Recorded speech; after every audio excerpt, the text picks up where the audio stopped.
سید راس مسعود مرحوم کے انتقال کی ناگہانی خبر صبح اٹھتے ہی اخبار زمیندار سے معلوم ہوئی۔ میں نے اس خبر کو مشتبہ سمجھ کر ممنون حسن خان کے نام تار لکھا کہ اتنے میں سول اینڈ ملٹری گزٹ سے مرحوم کے انتقال کی سرکاری اطلاع موصول ہوئی۔ میرے لیے یہ صدمہ ناقابل برداشت ہے۔ آج صبح سے دوپہر تک مرحوم کے جاننے والے اور ان کے غائبانہ معترف تعزیت کے لیے آتے رہے۔ سید راس مسعود کے ناگہانی انتقال نے سخت پریشان کر رکھا ہے۔ انہوں نے اپنے مرحوم دادا کی طرح ملک و ملت کی بہت زیادہ خدمت کی۔ مرحوم کی بے وقت موت سے مسلمانان ہند کو بہت نقصان پہنچا ہے۔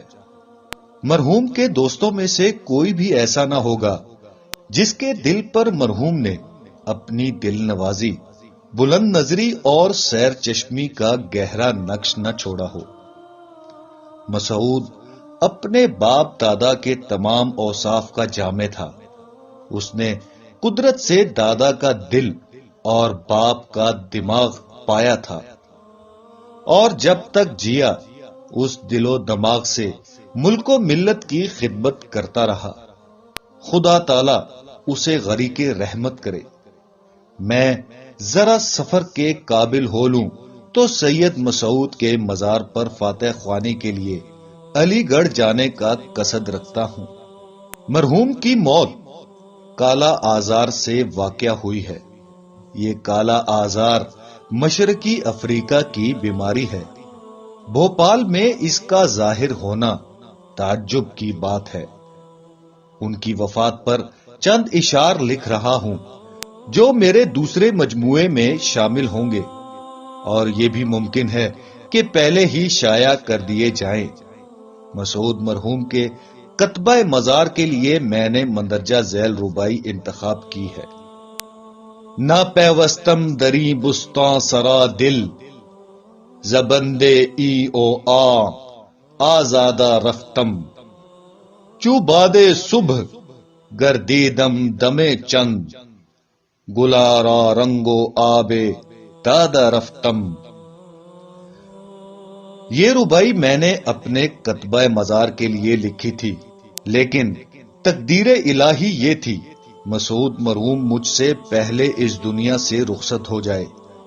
حالانکہ عمر کے اعتبار سے مجھ کو ان سے پہلے جانا چاہیے تھا۔ اس کے علاوہ ربائی کا مضمون مجھ سے زیادہ ان کی زندگی اور موت پر صادق آتا ہے، لیکن اگر صرف ایک ہی مطلع ان کے سنگ مزار پر لکھنا ہو تو مندرجہ ذیل شعر میرے خیال میں بہتر ہوگا۔ اے برادر من تیرا از زندگی دادم نشان، خواب را مرگے سبک داں مرگے را خواب گراں۔ مسعود کا غم باقی رہے گا جب تک میں باقی ہوں۔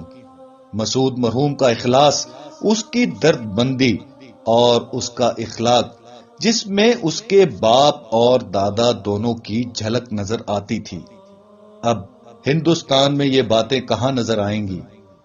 جس روز مرحوم کی ناگہانی موت کی خبر لاہور پہنچی، میں نے اسی روز چند اشعار لکھے تھے، مگر یہ مرثیہ کہلانے کے مستحق نہیں۔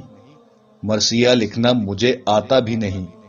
میرے لیے مرحوم کا غم محض ایک محرک ہے، اس یقین کی آرزو اور تلاش کا کہ مرحوم باوجود ہم سے جدا ہو جانے کے مرا نہیں بلکہ زندہ ہے۔ آنسو بہانا ایک فطری امر ہے، مگر میرا غم اسی یقین سے ہلکا ہوتا ہے۔ گزشتہ 40 سال سے میرے قلب کی یہی کیفیت چلی آتی ہے۔ مسعود مرحوم کی وفات پر جو اشعار میں نے لکھے تھے، وہ آج میں نے رسالہ اردو میں چھپنے کے لیے حیدرآباد دکن بھیج دیے ہیں۔ یہ مہرو ماں، یہ ستارے، یہ آسمان کبود، کسے خبر کہ یہ عالم عدم ہے یا کہ وجود، خیال جادہ و منزل فسانہ و افسوں کہ زندگی ہے سراپا رحیل بے مقصود. رہی نہ آہ زمانے کے ہاتھ سے باقی وہ یادگار کمالات احمد و محمود. زوال علم و ہنر مرگ ناگہاں اس کی وہ کارواں کا متاع گراں بہا مسعود.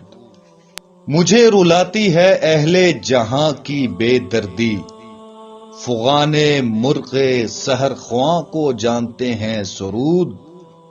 نہ کہہ کہ صبر میں پنہا ہے چارہ غم دوست نہ کہہ کہ صبر معمہ موت کی ہے کشود.